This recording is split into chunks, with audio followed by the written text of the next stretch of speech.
Uma boa tarde, meus queridos irmãos. É um prazer, uma alegria tão grande estar convosco em mais esse culto de domingo, onde nós, juntos, enquanto igreja, nos reunimos para prestar toda a honra, toda a glória, todo o louvor ao nosso Deus, ao nosso Senhor Jesus Cristo, que é o único digno de receber tudo que estamos aqui agora a fazer.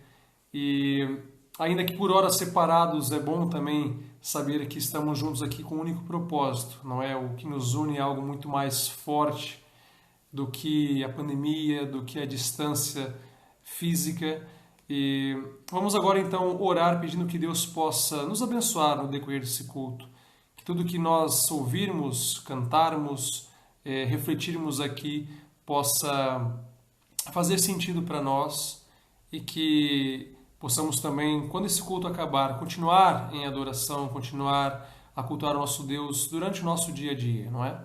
O culto de domingo deve ser apenas um dos muitos cultos diários que nós prestamos ao nosso Deus, que possamos pensar nisso. Mas agora então vamos orar pedindo que Deus fale ao nosso coração com a mensagem que iremos ouvir, também com as músicas que iremos agora entoar no momento do louvor e que Deus assim nos abençoe. Então vamos orar. Então, Paizinho, muito obrigado, Senhor, por mais esse momento que Tu nos concedes.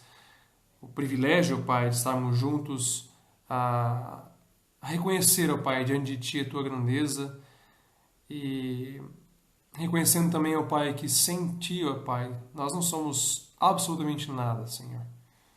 Estamos aqui diante de Ti agora também te pedindo, Pai, que Tu possas moldar o nosso coração, renovar o nosso íntimo, ó Deus. Fala o nosso coração, ó Pai, mostra-nos, ó Deus, com o Teu Espírito Santo, o que em nosso andar, ó Pai, não Te agrada, o que temos feito, ó Deus, que precisa ser renovado, ó Deus, as coisas da nossa vida, as áreas que precisamos entregar de modo a que Tu reines absolutamente no nosso ser, ó Deus.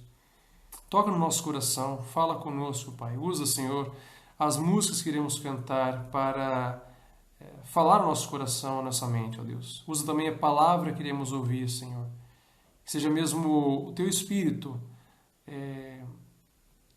a nos ensinar, a nos quebrantar, a nos falar nessa tarde, ó Pai, nesse culto, Senhor. Muito obrigado pelo privilégio que temos de Te cultuar em liberdade, Senhor. Muito obrigado porque Tu nos amas, Tu nos cuidas, Tu és fiel.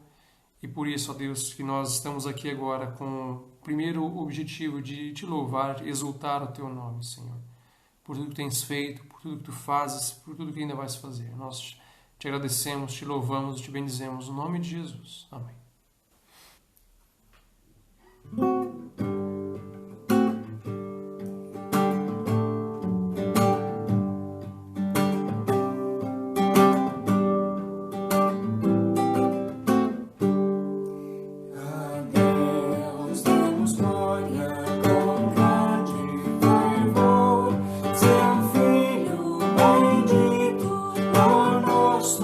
Todos deu a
Senhor Jesus,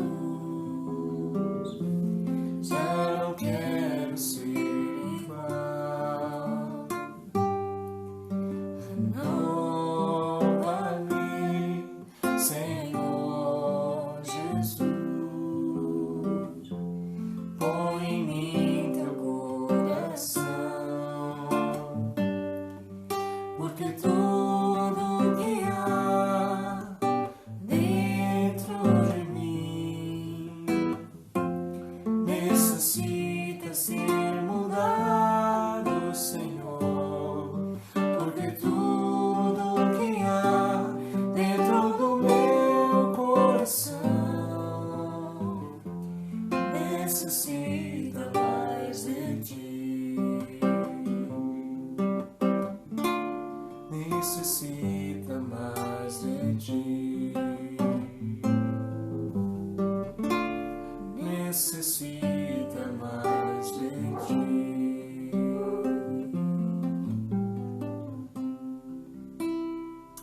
Amém, irmãos. Deus abençoe a todos. Graças a Deus, irmãos, por mais esse momento de cânticos, esses cânticos que entoamos em louvor ao nosso Deus. E vamos agora prosseguir também para a nossa reflexão bíblica dessa tarde. E para isso eu peço que os irmãos possam abrir as nossas Bíblias lá no Salmo 51, um salmo escrito pelo rei Davi, cujo tema central é o arrependimento, a restauração e o pedido por purificação, no contexto também do pecado cometido por Davi, primeiramente para com Deus, né? O seu adultério com Batseba e o assassinato de Urias, o marido de Batseba.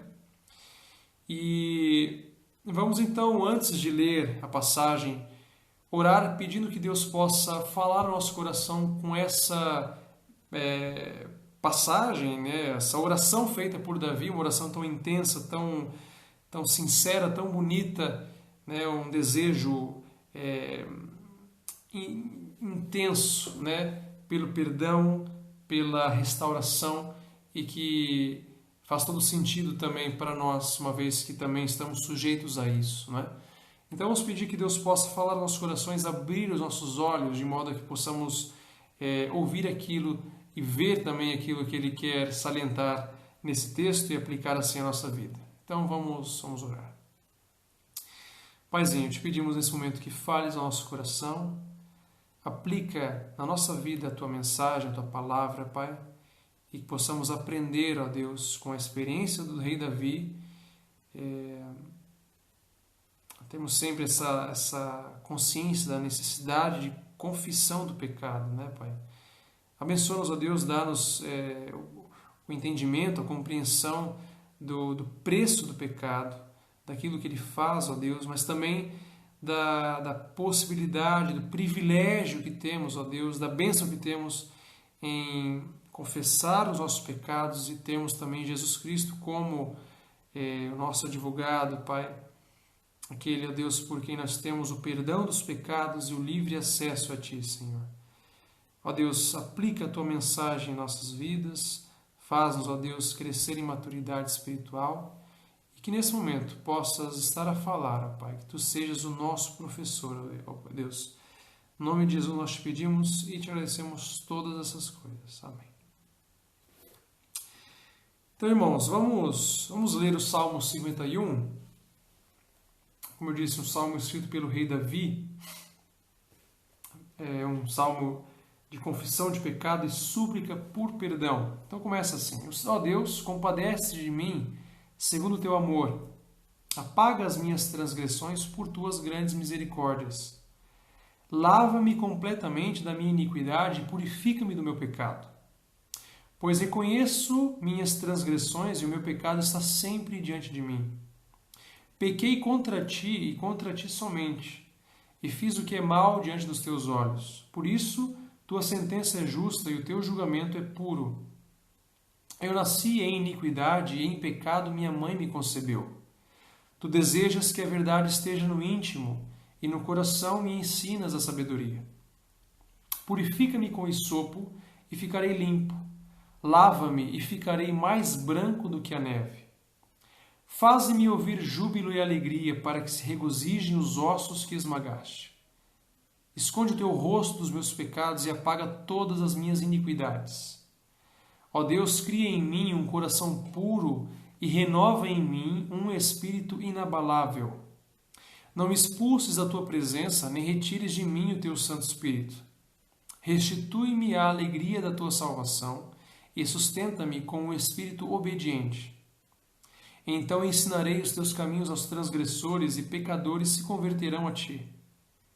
Ó Deus, Deus da minha salvação, livra-me dos crimes de sangue e minha língua cantará alegremente a tua justiça. Senhor, abre os meus lábios e minha boca proclamará o teu louvor. Pois não tens prazer em sacrifícios e não te agradas de holocaustos. Do contrário, eu os ofereceria a ti. Um sacrifício aceitável para Deus é o espírito quebrantado. Ó Deus, tu não desprezarás um coração quebrantado e arrependido.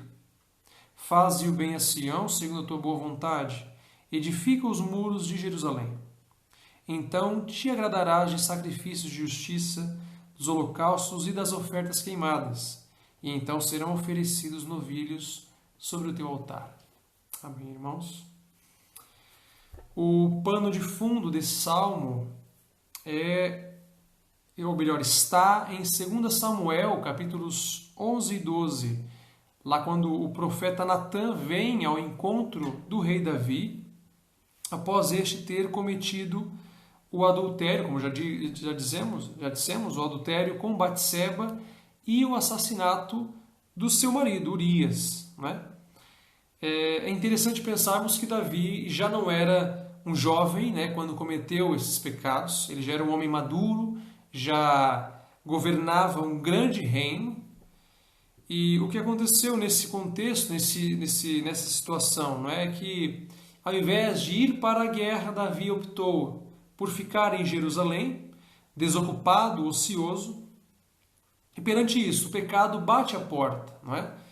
E fazemos assim ponte lá com 1 Coríntios, capítulo 10, versículo 12, onde o apóstolo Paulo fala: aquele, pois, que pensa estar de pé, cuidado para que não caia, não é?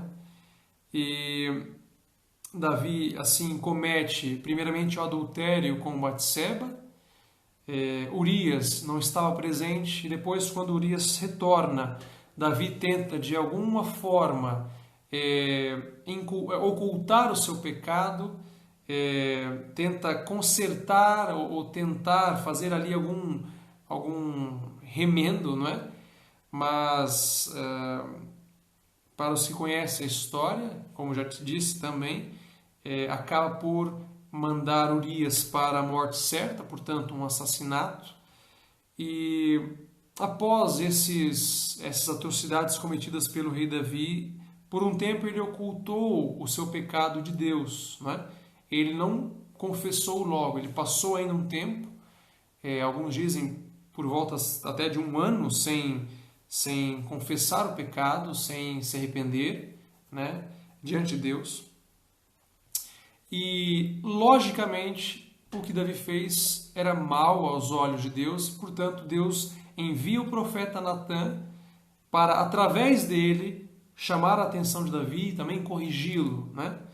Então, o profeta Natã, como está lá em 2 Samuel, ele confronta Davi com o seu pecado, e Davi é assim tomado por um sentimento de culpa, de tamanho horror, e ele confessa o seu pecado, e nessa condição escreve o Salmo.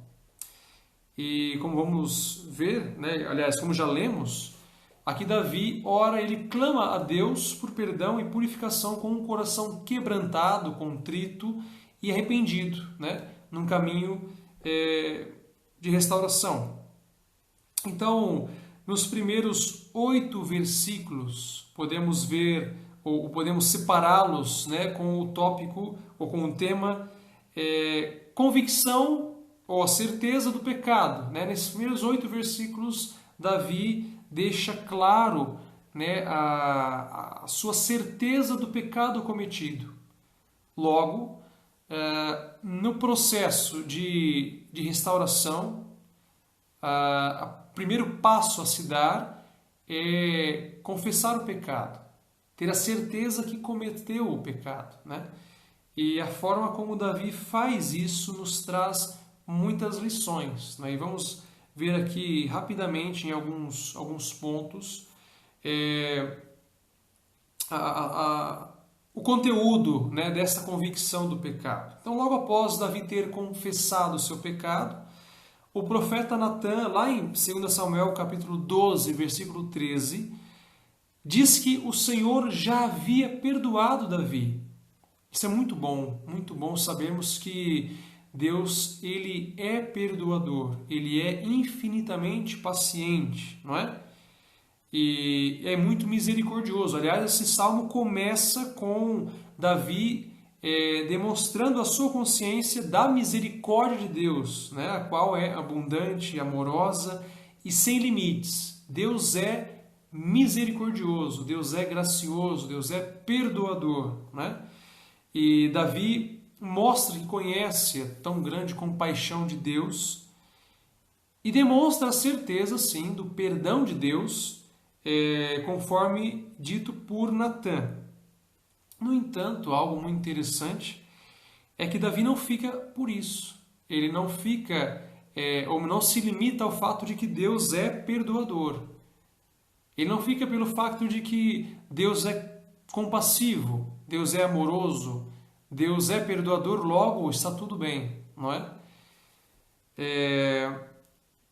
Ele não se baseia, ele não depende da misericórdia e da compaixão de Deus. Por outro lado, ele não faz isso enquanto a sua confissão não é plena e totalmente sincera de todo o seu coração. E é isso o objetivo do Salmo. Ao invés de ele depender da compaixão de Deus, da misericórdia, ele primeiramente apresenta uma confissão totalmente intensa e sincera, não é? Ele não se baseia na compaixão de Deus, mas ele reconhece todas as implicações do pecado. Ele é confrontado de tal forma que ele necessita ter a comunhão com Deus restabelecida. Então, ele assim começa a admitir o seu pecado através de alguns pontos, como eu disse no início. E podemos ver, né, que esses pontos se distribuem entre os versículos 1 e 8. E o primeiro ponto que eu queria salientar, que importa muito nesse salmo e também se aplica muito à nossa vida, né, porque ao analisarmos esse salmo, vemos Davi, um homem segundo o coração de Deus, né, alguém que andou intimamente, lado a lado com Deus, mas que também é falho, né, e comete um pecado, e não é que haja forma de quantificar um pecado, mas não foi qualquer pecado, né? Davi fez uma transgressão, um pecado, uma iniquidade, e nós também estamos sujeitos a esses pecados, nós também cometemos pecados, não é? E vemos aqui o exemplo de Davi, que sendo um homem tão próximo de Deus, é confrontado e reconhece a força do pecado, a sua natureza e a necessidade que tem de confessar e voltar a ter a sua conexão com Deus restabelecida, né? E a forma como ele começa a admitir esse pecado, a confessar o seu pecado, é assumindo a responsabilidade por aquilo que ele cometeu.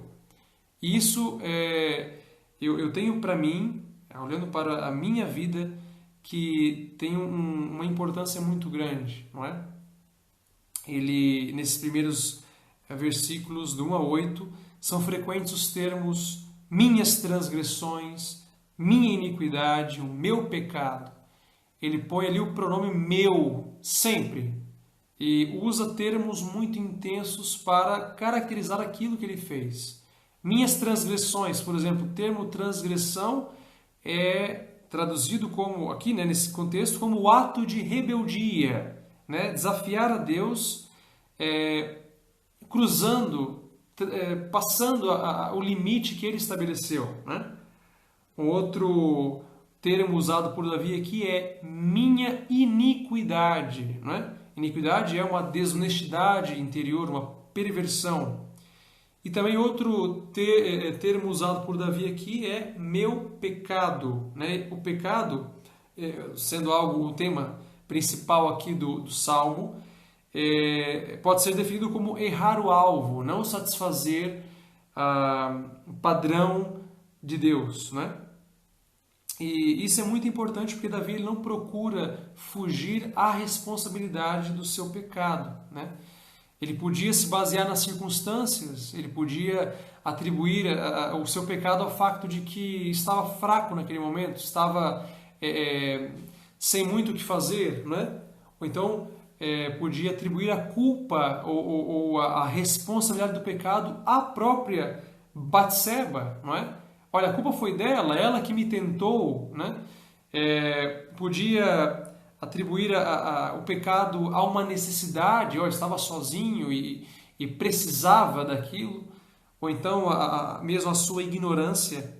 Em momento algum, é interessante isso, em momento algum ele quer partilhar, por exemplo, a culpa do seu pecado com Batseba, sendo que ela também pecou, mas aqui ele vira-se totalmente para si mesmo, assume a responsabilidade pelo pecado, pelo erro que cometeu, e não tenta assim se justificar.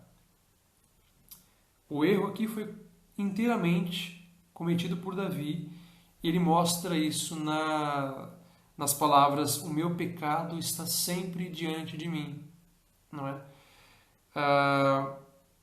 É importante isso para a nossa vida, não é? A começar em mim, e creio que para o irmão que está a ouvir essa mensagem. O pecado que nós cometemos é uma afronta para com Deus, não é? E um passo importante no caminho da restauração é nós sermos honestos para com Deus. O pecado que nós cometemos é, em primeiro lugar, responsabilidade nossa, porque nós que o cometemos, não é? E queremos que aqui é uma forma completamente correta de começar esse processo de confissão, de restauração, assumindo, tal como o rei Davi, a responsabilidade pelo nosso pecado, não querendo terceirizar a culpa ou a responsabilidade, mas com honestidade, com uma atitude correta perante Deus, dizemos como Davi disse: o meu pecado está sempre diante de mim, eu errei, eu errei. Primeiramente, importa a começar em nós, não é? Nós erramos. Eu errei, Senhor, e por isso eu estou aqui agora diante de Ti a pedir perdão. Um outro aspecto interessante desses primeiros 8 versículos e que também importa para nós é que Davi reconheceu que o pecado que cometeu, primeiramente o cometeu para com Deus. Davi aqui percebeu que todo crente que busca perdão precisa perceber, apesar de ter sido tragicamente injusto com Batseba e também com Urias, o maior crime e o primeiro crime que ele cometeu foi para com Deus. Todo pecado que nós cometemos é, em primeiro lugar, para com o nosso Deus. Claro que quando nós cometemos um assassinato, por exemplo, quando alguém comete um assassinato, quando nós seres humanos cometemos um assassinato, esse pecado em primeira linha para com a pessoa vítima dessa atrocidade. Mas o que aconteceu foi um ato de pecado para com o Deus que criou aquela pessoa. Então, vendo nessa ótica, nós podemos exemplificar o que foi dito agora no início. Todo pecado que é cometido é, em primeiro lugar, para com Deus. Tudo que fazemos de errado e todo pecado, afinal de contas, é contra a santidade de Deus e mal aos olhos do nosso Deus. Sempre que pegamos contra uma pessoa, estamos pecando contra o Deus que criou essa pessoa. E estamos ferindo alguém que é amado por Deus. E estamos nos intrometendo na obra da criação e da providência de Deus. Então, olhando assim para o pecado, tendo cada vez mais consciência disso, de que o pecado que cometemos em primeiro lugar é contra Deus, isso dá um sentido de temor ainda muito maior, não é? Porque podemos errar para com alguém e nem valorizar assim muito aquele erro, não é? Mas se pensarmos que, poxa, o primeiro que foi ultrajado com o meu erro, com o meu pecado, não foi essa pessoa, mas foi o meu Deus. Deus é simplesmente incompatível com o pecado. O pecado vai contra tudo que Deus é. E Deus odeia o pecado. Dentre as muitas razões, uma delas, e muito importante, é que o pecado nos afasta de Deus. E Deus quer estar num relacionamento pessoal conosco, não é? Então o nosso pecado nos afasta de Deus. E quando o cometemos primeiramente contra o nosso Deus. O Deus a quem nós servimos, o Deus a quem nós amamos. E isso, como eu disse, ao reconhecermos isso atribui um peso ainda maior para o pecado ao qual nós estamos sujeitos. Um outro ponto interessante também na análise desses primeiros 8 versículos é que Davi, para além de confessar o seu pecado cometido para com Batseba e com Urias, ele vai mais fundo e ele reconhece, ele reflete acerca da sua própria natureza pecaminosa. Então, conforme diz lá no versículo 5, eu nasci em iniquidade e em pecado minha mãe me concebeu. Por trás das transgressões cometidas, né, a conivência, a mentira, o adultério, o assassinato, Davi ele consegue enxergar a raiz e a causa do seu pecado. A razão do pecado não é o mundo fora dele, não era a beleza do corpo de Batseba, a razão não foi a circunstância, não foi a necessidade, mas sim o coração de Davi, que era pecaminoso, né? É aí que residia, então, a raiz do pecado. Não é o mundo fora, lá fora de nós. É algo dentro de nós que está corrompido. Não é simplesmente uma questão do que nós, seres humanos, fazemos, mas de quem nós somos. O nosso maior problema somos nós mesmos. Nós somos corrompidos. O nosso coração é uma fábrica de coisas más. É de dentro de mim que vêm as más vontades, as más intenções. Não é o mundo, mas é o nosso coração. Não é? Não é a guerra, mas é o nosso coração perverso, nosso coração mau. Não é a injustiça social, mas é o nosso coração egoísta. Não é? E quando percebemos esta verdade a nosso respeito, a única coisa que nós poderemos fazer é clamar como Davi: ó Deus, tem misericórdia de nós. Mais um ponto que também atribui maior importância à análise do pecado. Aqui Davi ele reflete na raiz do pecado. Eu fui concebido em pecado me concebeu a minha mãe, não é? Eu nasci em iniquidade.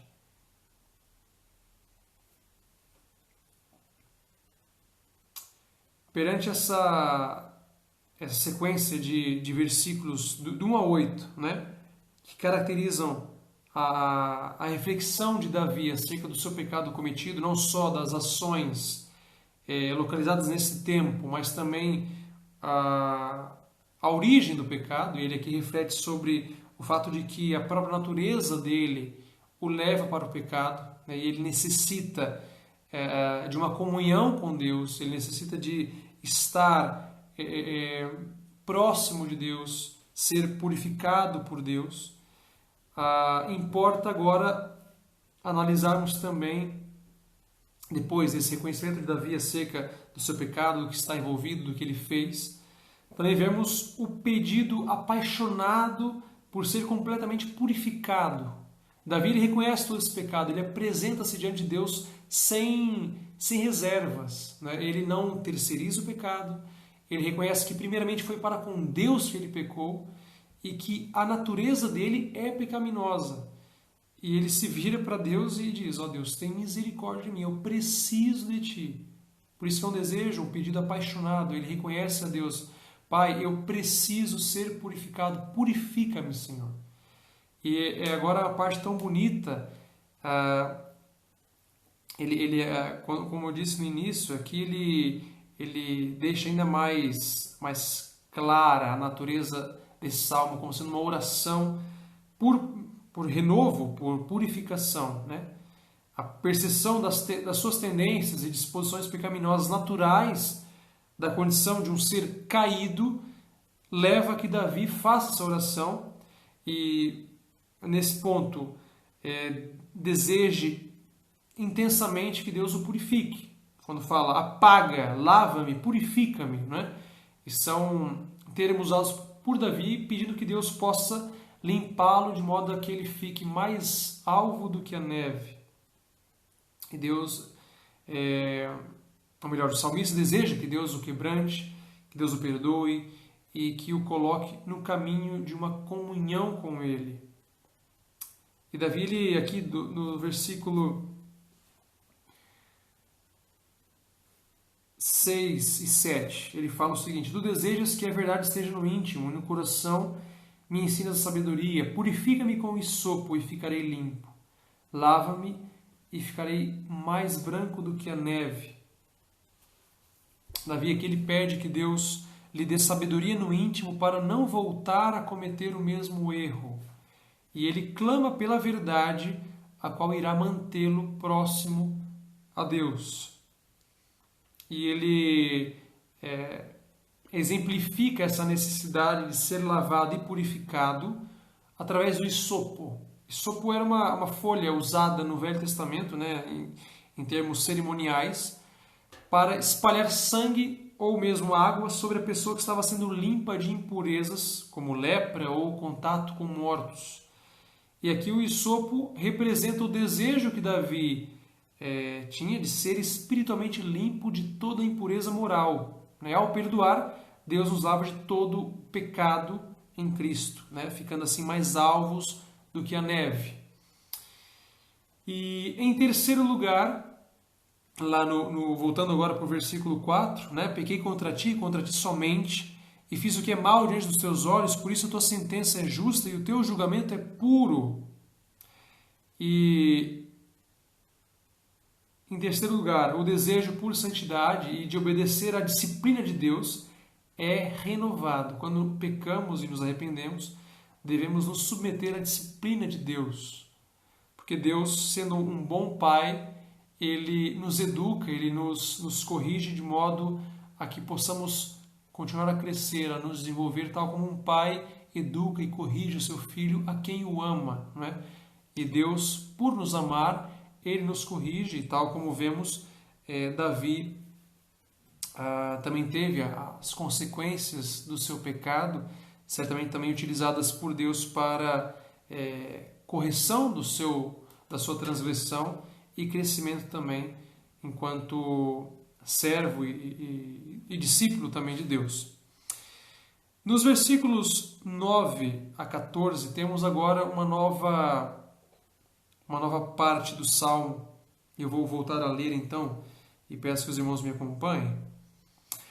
Esconde o teu rosto dos meus pecados e apaga todas as minhas iniquidades. Ó Deus, cria em mim um coração puro e renova em mim um espírito inabalável. Não me expulses da tua presença, nem retires de mim o teu Santo Espírito. Restitui-me a alegria da tua salvação e sustenta-me com um espírito obediente. Então ensinarei os teus caminhos aos transgressores e pecadores se converterão a ti. Ó Deus, Deus da minha salvação, livra-me dos crimes de sangue e minha língua cantará alegremente a tua justiça. Nesses versículos, Davi continua a nos mostrar o pecado como sendo uma separação entre Deus e o homem. E ele dá muita importância ao medo e à tristeza da possibilidade de ficar fora da presença de Deus para sempre e de o Espírito Santo deixá-lo, tal como deixou a Saul. Importa apenas fazer uma ressalva que no Velho Testamento o Espírito Santo não habitava permanentemente no servo ou lá está, na pessoa que servia a Deus, no crente, não é? E aqui podemos ver o exemplo de Saul, quando a palavra lá no Velho Testamento fala que o Espírito Santo deixou Saul, né? E aqui, quando Davi fala, eu tenho o receio, né, de que, e faz o pedido que o Espírito Santo não o deixe, não tires de mim o teu Espírito. Isso caracteriza um medo que Davi tinha de ficar fora da comunhão com Deus. Hoje, nós temos o Espírito Santo a habitar em nós permanentemente, não é? Mas podemos aplicar o que Davi estava aqui a dizer à nossa condição hoje, não é? O pecado, como já foi dito aqui algumas vezes, constitui uma barreira à nossa comunicação com o nosso Deus, né? E da mesma forma como Davi aqui demonstra um medo, uma grande tristeza só de pensar nessa possibilidade de ter algo a constituir uma barreira na sua comunhão, na sua comunicação, no usufruto de ter um relacionamento íntimo, pessoal com Deus. Também nós devemos ver o pecado dessa forma, que a simples ideia de estar não em paz, mas em falta de paz para com o nosso Deus, somente essa ideia já nos deixe alertas, já nos deixe tristes, né? Porque não há nada melhor do que estar em paz com o nosso Deus. Davi percebeu que quando qualquer homem peca, não se trata só de um ato contra Deus, mas esse pecado leva a pessoa não na direção de Deus, da sua luz, mas sim numa direção das trevas e de desgraça. Contudo, Davi aqui, nesses versículos, ele assegura que o resultado da purificação que é proporcionada por Deus perante uma confissão com arrependimento, com sinceridade de um pecado cometido, irá garantir a sua presença e a plenitude do seu Espírito Santo, bem como também resultará na alegria da salvação e na manutenção de um espírito voluntário pronto a obedecer e a fazer o que agrada ao Senhor. E é esse o pedido de Davi. Ó Deus, dá-me um espírito voluntário, pronto a obedecer, a te agradar. Devolve-me a alegria da tua salvação. Um outro resultado será também o ensino dos caminhos de Deus aos transgressores e a conversão dos pecadores. Davi aqui, como vimos nesses versículos, nesses últimos, do 9 ao 14,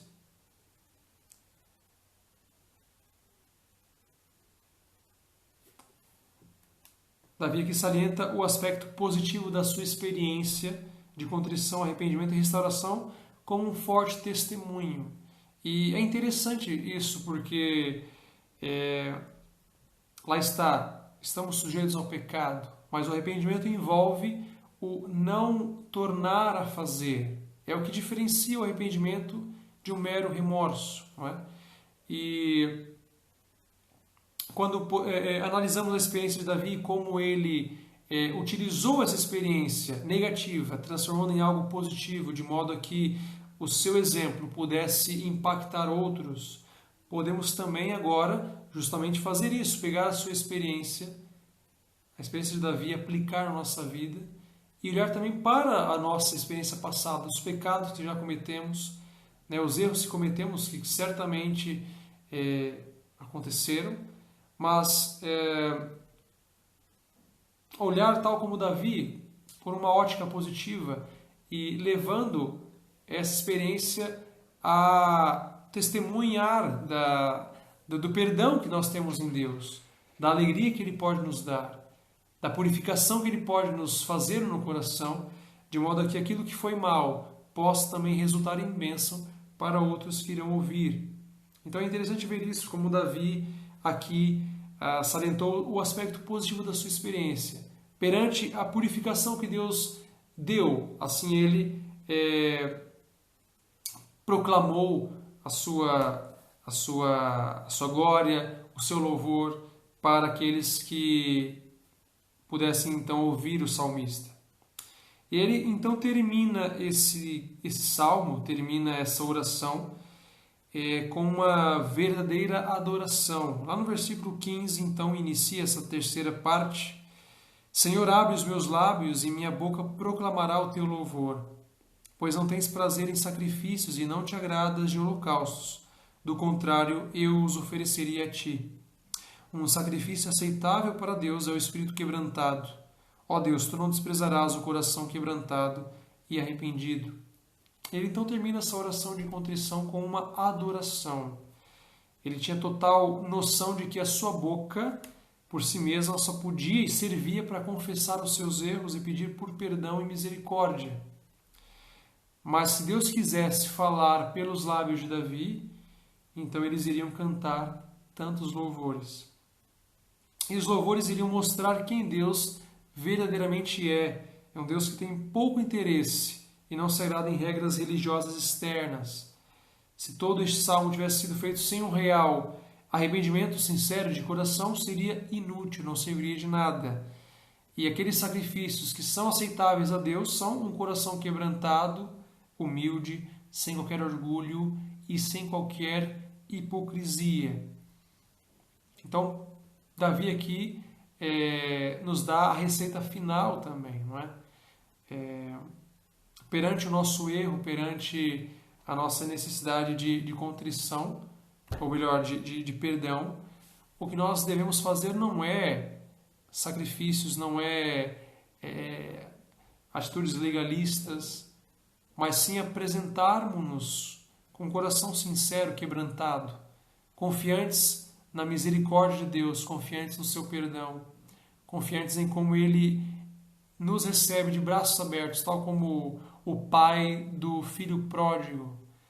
E Davi aqui foi muito explícito, ele não foi generalista, mas específico na sua confissão. Ele esteve totalmente aberto, com uma atitude totalmente honesta para com Deus, reconhecendo que ele tinha pecado e não escondeu nada do Senhor, mesmo porque Deus sonda todo o nosso coração, todas as partes do nosso coração. Ele conhece o nosso passado, Ele conhece a nossa experiência, Ele conhece tudo que vai na nossa mente, tudo que nós fazemos. E o que Ele quer é esse coração quebrantado e humilde. Ele, de modo algum, irá rejeitar isso. E depois de ver essas secções da oração de Davi aqui no Salmo 51, podemos tirar assim umas 3 lições, aplicações práticas, de modo a terminarmos também essa mensagem. A primeira delas é que a verdadeira confissão do pecado envolve arrependimento, né? Uma mudança sincera da mente. E Davi até pensou que podia se livrar do pecado durante o tempo que levou a se confessar. No entanto, assim foi confrontado por Natã, comoveu-se e se arrependeu. E é interessante analisarmos, né, agora também para fecharmos a mensagem, que há uma diferença entre admitir meramente o pecado e confessá-lo. Confessar significa dizer a mesma coisa que. E se dizemos a mesma coisa que Deus diz a respeito do nosso pecado, se concordamos inteiramente com Deus no que diz respeito ao que Ele que Ele diz do nosso pecado, e se realmente temos a intenção de concordar com Ele, de dizer isso, então sim estamos a confessar o nosso pecado. Devemos nos acautelar, devemos tomar cuidado com aquelas confissões baratas. Agora há pouco eu disse acerca do pedido específico e não generalista de Davi. Não devemos orar apenas dizendo, ó Deus, perdoa-me.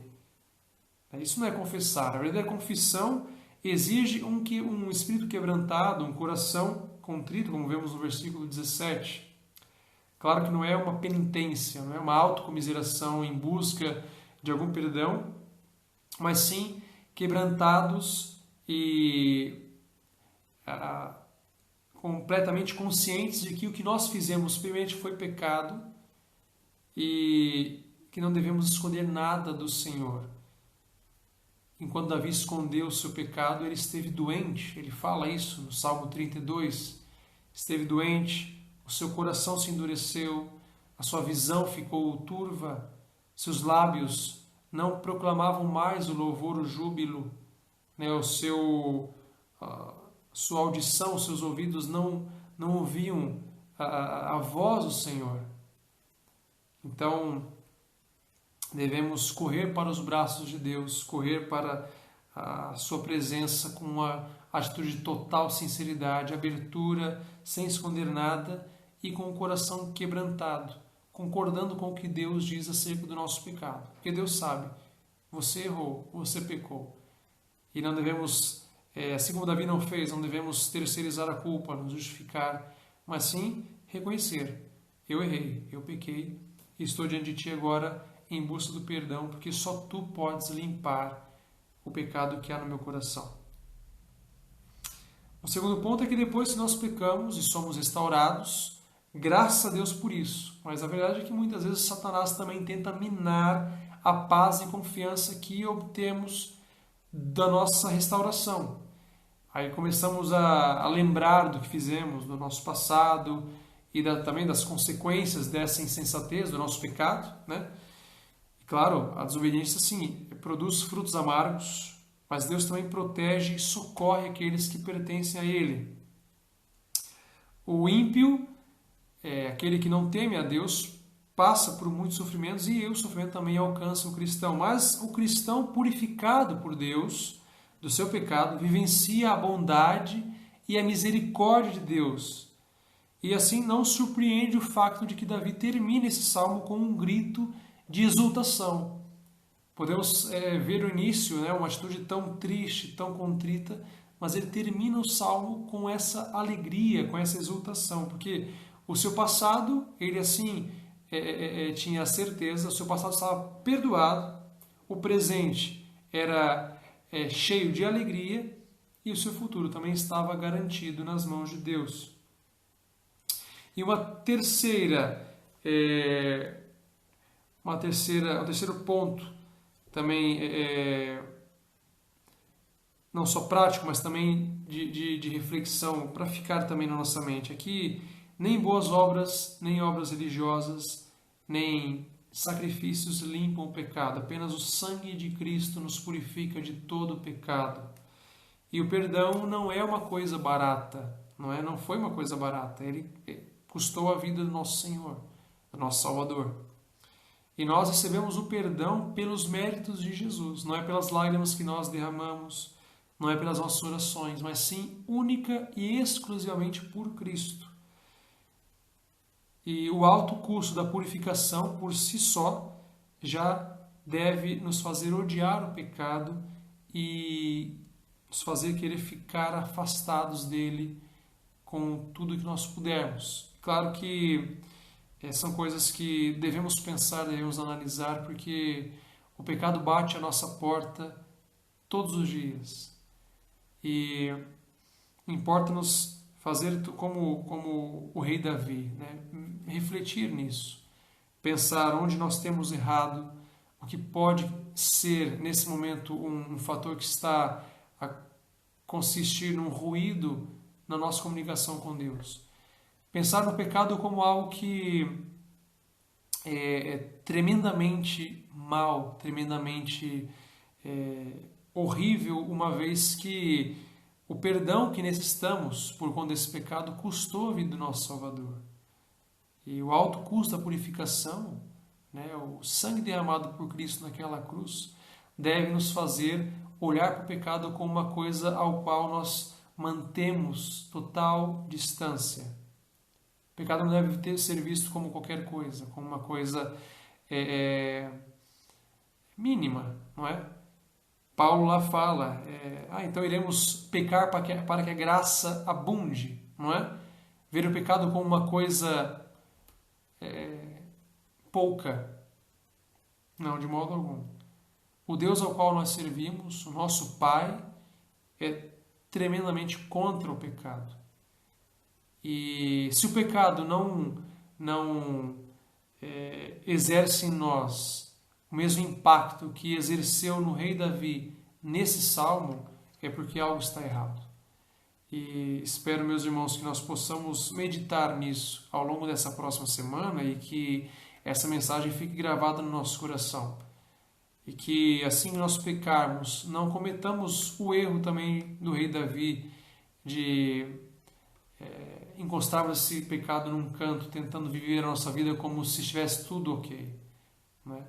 Mas que, assim, quando nós pecarmos, eu não digo sim, mas quando, porque estamos sujeitos e vamos pecar, nós possamos correr o mais rapidamente possível aos braços do nosso Salvador, do nosso Deus, quem nos concede esse perdão de livre forma pelos méritos de Jesus, como vimos nesse último ponto.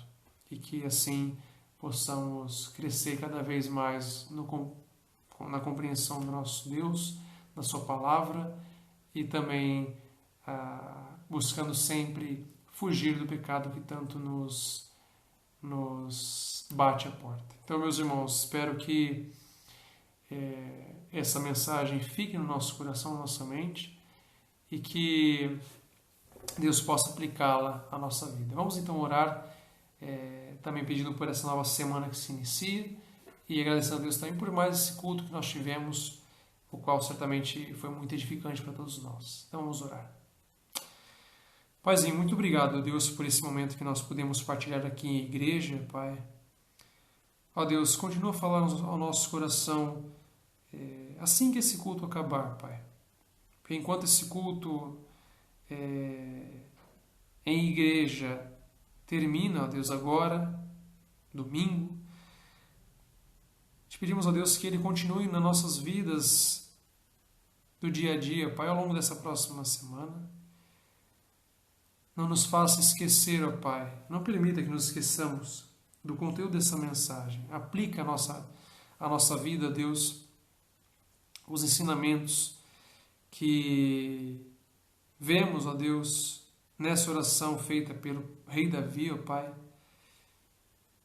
no modo como ele se apresentou diante de Ti com o coração quebrantado e humilde, ó Deus, buscando com todas as forças, ó Deus, o Teu perdão, a Tua restauração e a Tua purificação, Pai. Porque nada há como a paz de estar em paz contigo, Senhor. E o pecado consiste em algo que rouba essa paz. E nós somos criados para ter esse relacionamento contigo, ó Deus. Então, que assim que houver, ó Pai, alguma coisa que constitua esse ruído, ó Deus, que tire essa paz, algum pecado, ó Pai, que possamos correr, ó Deus, com tudo que temos para Ti, com o coração contrito, um coração quebrantado e humilde, ó Deus, de modo a obter o perdão do nosso pecado, a purificação do nosso ser, ó Deus, e ter também a nossa alegria e a nossa paz renovada. Não permita, ó Deus, que nós nos acomodemos ao pecado, aos pecados de estimação. Ó Pai, se há algum pecado não confessado, ó Deus, abra os nossos olhos, ó Deus, que o Teu Espírito Santo possa nos incomodar, ó Deus, e que nós não abramos mão da comunhão contigo por um segundo sequer. Esteja conosco, Paizinho. Muito obrigado por esse momento que nós partilhamos juntos. É o que nós pedimos e agradecemos no nome de Jesus. Amém. Meus irmãos, que Deus os abençoe ricamente e nos vemos no próximo domingo. Até lá. Uma boa semana.